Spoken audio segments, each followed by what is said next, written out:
नमस्कार दोस्तों, मैं astro Manoj the astro lab channel से। दोस्तों, अगर अभी तक आपने मेरे इस चैनल को सब्सक्राइब नहीं किया तो सब्सक्राइब करें, लाइक करें, कमेंट करें और शेयर करें।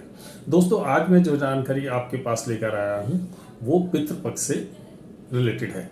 पितृपक्ष कल 29 सितंबर से चालू हो रहे हैं और 14 अक्टूबर 2023 तक चलेंगे।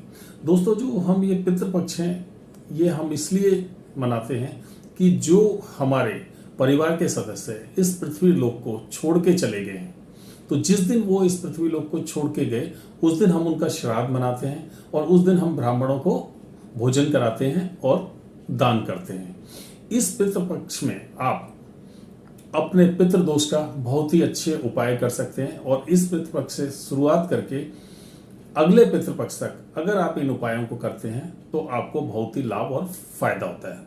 तो दोस्तों, लाल किताब के अनुसार आपकी कुंडली में पितृदोष को मालूम करने के दो तरीके हैं। जब बृहस्पति ग्रह के साथ उसके शत्रु ग्रह बैठे हों, लाइक शुक्र, बुध और राहु, या आपकी कुंडली में सूर्य ग्रहण बन रहा हो, तो आपकी कुंडली में पितृदोष होता है। या बृहस्पति के घरों में दूसरे, पांचवें, 9वें, 11वें और 12वें घर में बृहस्पति के शत्रु ग्रह बैठे हों, बुध, शुक्र और राहु, तो आपकी कुंडली में पितृदोष बनता है। पितृदोष को चेक करने का एक ये तरीका। दूसरा, पितृदोष हम लक्षण के हिसाब से भी चेक करते हैं, सिम्टम के हिसाब से भी चेक करते हैं। तो सबसे पहला उसका तरीका ये कि अगर आपका घर में छोटा बच्चा है और वो बचपन में पढ़ाई में बहुत अच्छा है, लेकिन जैसे जैसे वो 9-10 तक पहुंचता है, हायर एजुकेशन की तरफ जाता है, तो उसकी पढ़ाई छूट जाती है, उसकी पढ़ाई में दिक्कतें आने लग जाती हैं, उसका मन पढ़ाई में नहीं लगता, या वो अपने घर के बड़ों से आर्गुमेंट करता है, तो ये भी एक पितृदोष की निशानी है। दूसरा, जनरली जो शादी की उम्र है वो 25 से, आज के ज़माने में 25 साल से 32-33 साल तक है। इस बीच में अगर आपके बच्चे की शादी नहीं हो रही है, या रिश्ते आते हैं, रिश्ते टूट जाते हैं, या शादी के बाद तलाक हो गया, या आपसी झगड़ा रहता है हस्बैंड वाइफ के बीच में, तो ये भी एक पितृदोष की निशानी है। तीसरा, आपने अपना कैरियर 25 साल की उम्र में या 26 साल की उम्र में चालू किया और जब आपकी एज 45 तक पहुंचती है, इन बिटवीन आपका कैरियर की शुरुआत तो बहुत अच्छी हुई, लेकिन बाद में आपको नौकरी में दिक्कत आने लगी, प्रमोशंस में दिक्कत आने लगी, आपकी बार बार नौकरी छूट जाती है, बिजनेस में आपको दिक्कत आती है या घाटे होते हैं, तो ये भी एक पितृदोष की निशानी है। इसके बाद हम ले सकते हैं कि घर में कलेश है, लिटिगेशन की प्रॉब्लम है, फाइनेंशियल लॉसेस हो रहे हैं, ये भी एक पितृदोष का कारण हो सकता है।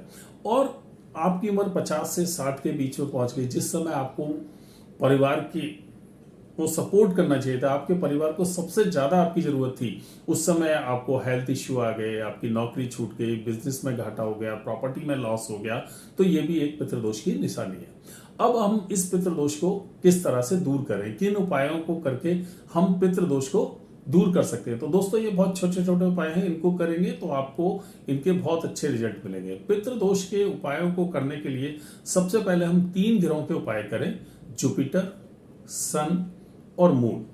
तो सबसे पहले हमें इसमें जुपिटर की रेमेडी करनी चाहिए, जुपिटर का उपाय करना चाहिए। जुपिटर के उपाय क्या है? आप अपने कुल पुरोहित को समय समय पर दान देते रहें, तो उससे बृहस्पति आपका अच्छा होता है।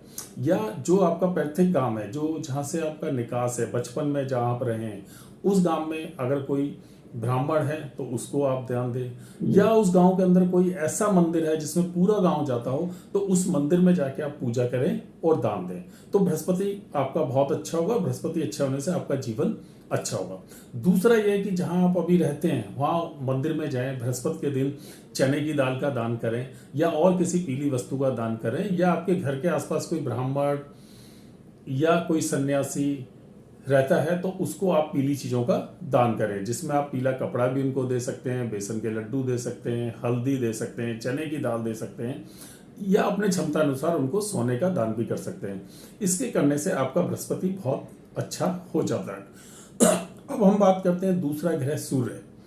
सूर्य के लिए आप चींटियों को आटा और चीनी मिलाकर डाल सकते हैं, उनको चींटियों को रेगुलर दें, तो उससे आपका सूर्य सही होगा। या एक तांबे का लोटा लें और सूर्य की वस्तु गेहूं और गुड़ उसमें डालकर और उसके ऊपर एक लाल कपड़ा बांधकर संडे के दिन वो आप मंदिर में रख के आए, तो उससे आपका सूर्य अच्छा होगा। बंदरों को गुड़ और चना खिलाएं तो आपका सूर्य अच्छा होगा।